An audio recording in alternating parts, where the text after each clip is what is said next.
The day the laughter cut through the room, it did not sound like humor at all. It sounded like a verdict being read aloud, a sentence passed without appeal. It sounded like a door closing on a life that had barely begun. In that moment, when the words landed heavy and careless, the girl understood that some wounds do not bleed, yet they ache forever, and some moments decide the direction of an entire future before the heart has time to object. If you believe in kindness, second chances, and the quiet strength it takes to keep going when the world turns its back, take a moment now to like, comment, share, and subscribe to the Kindness Chronicles. Your support keeps stories like this alive, stories that remind us what compassion can do. She had learned early how to make herself small in a body that refused to shrink. Every step she took felt louder than it should have been, every breath an announcement she wished she could mute. The mirrors in her house were unforgiving, and the whispers in her family were worse.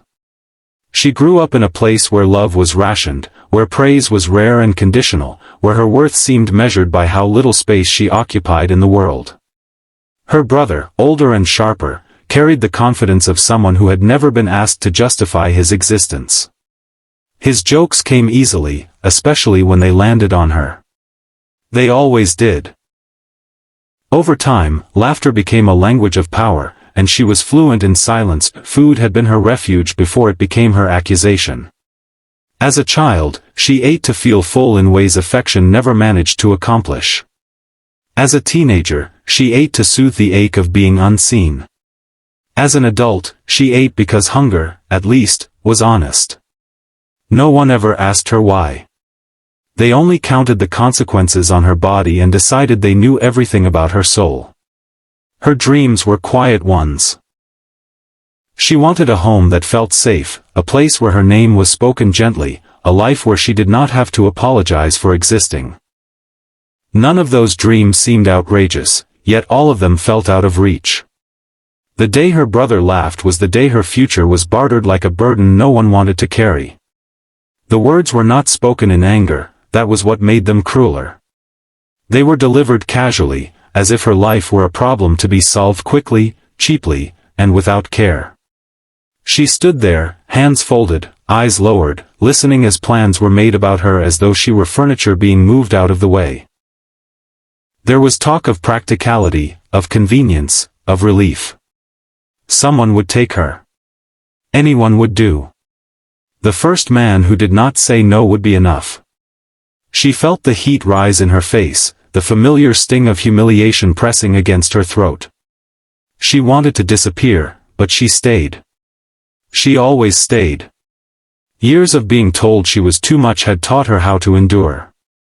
Endurance became her talent, her curse. She nodded when expected, complied when asked, swallowed the ache and told herself that survival sometimes meant surrender. In that moment, she did not think of love or happiness. She thought of peace. She thought of quiet. She thought that maybe being given away would finally end the noise. The man who accepted her did not arrive with romance or promises. He arrived with practicality, with the look of someone who had lived a hard life and learned not to expect miracles. He was older, worn around the edges, carrying his own disappointments like a coat he never took off. To him, the arrangement was simple. He needed help, stability, a partner who would not leave easily. She needed a place to belong. There were no grand speeches, no celebrations. The transition happened the way heavy rain begins, slowly at first, then all at once, until the old ground was unrecognizable. Leaving her family felt like stepping off a familiar cliff. The pain was known there, mapped and predictable. What waited ahead was uncertain. She packed her things quietly, folding clothes that had never fit right, touching objects that held more memories than value. As she crossed the threshold, she did not look back. She feared that if she did, she would see relief on their faces, and that would be harder to survive than their cruelty. The new house was modest, weathered by time and neglect. It smelled of dust and old wood, of meals cooked for one and eaten without ceremony. The rooms were sparse, but they were honest. There was no laughter here, mocking or otherwise. There was no one watching her eat, no one commenting on her size. The silence felt strange at first, like standing in a room after a storm has passed, waiting for the next crack of thunder that never comes. In the beginning, she moved carefully, unsure of the rules, afraid of making mistakes. She cooked, cleaned, worked where she could, contributing quietly, the way she had been taught. She expected criticism. It never came. She expected indifference. Instead, there was something else, something softer. The man noticed when she was tired. He noticed when she went hours without speaking. He did not ask questions she could not answer. He did not look at her body as a problem to be solved.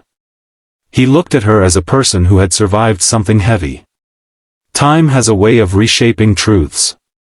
Days turned into weeks, weeks into months. The house began to change, not in structure but in spirit. There were meals shared without judgment, evenings spent in comfortable quiet, small routines that built a sense of belonging brick by brick. She started to sleep better. Her shoulders, always tense, began to lower. She laughed once, surprised by the sound of it, startled by how easily it came. No one mocked her for it. For the first time, she felt what it was like to exist without being evaluated. The absence of cruelty revealed how much energy she had spent simply bracing herself.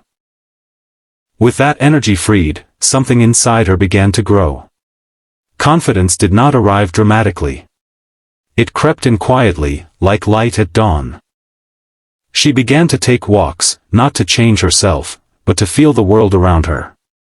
She noticed birdsong, the warmth of the sun, the simple miracle of moving without shame. Her body, once a source of pain, became something she inhabited fully, imperfect and alive. The man changed too. He softened, surprised by his own capacity for care. He had not expected companionship, he had expected arrangement. What he found was connection. He listened to her stories, fragmented at first, then fuller, braver. He learned about the girl who had loved reading under blankets, who had dreamed of being an artist before she learned to hide her ambitions. He saw her kindness, her resilience, the depth of her empathy.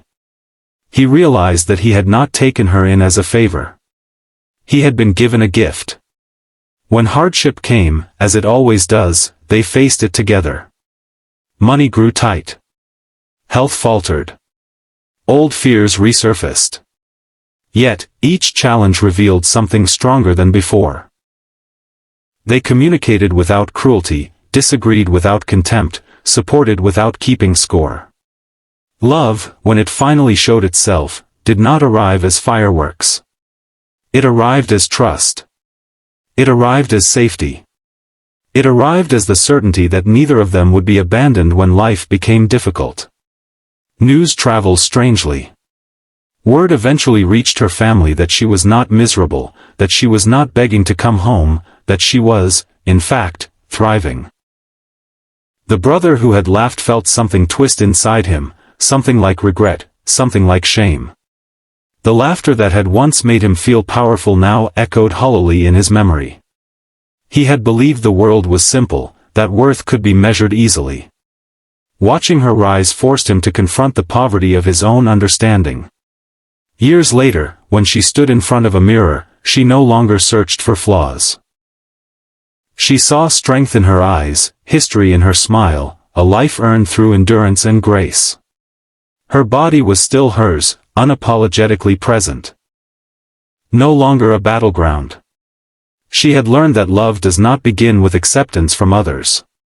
It begins with the refusal to believe lies told too loudly and too often.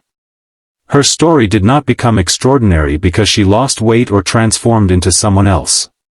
It became extraordinary because she reclaimed her humanity in a world determined to deny it. She learned that being given away did not mean being worthless. It meant she had been misplaced. In the right hands, in the right heart, she flourished. If this story touched your heart, if it stirred something deep inside you, please take a moment near the end of this video to like, share, and comment. Your engagement tells us that stories of compassion still matter, that kindness still resonates in a noisy world. Before you go, we have a special request. Please comment this line below so we know this story reached you. Kindness gave her a home. And if you have ever felt unseen, unwanted, or underestimated, remember this: your worth is not decided by the loudest voice in the room. Sometimes, the quietest endurance writes the most powerful ending.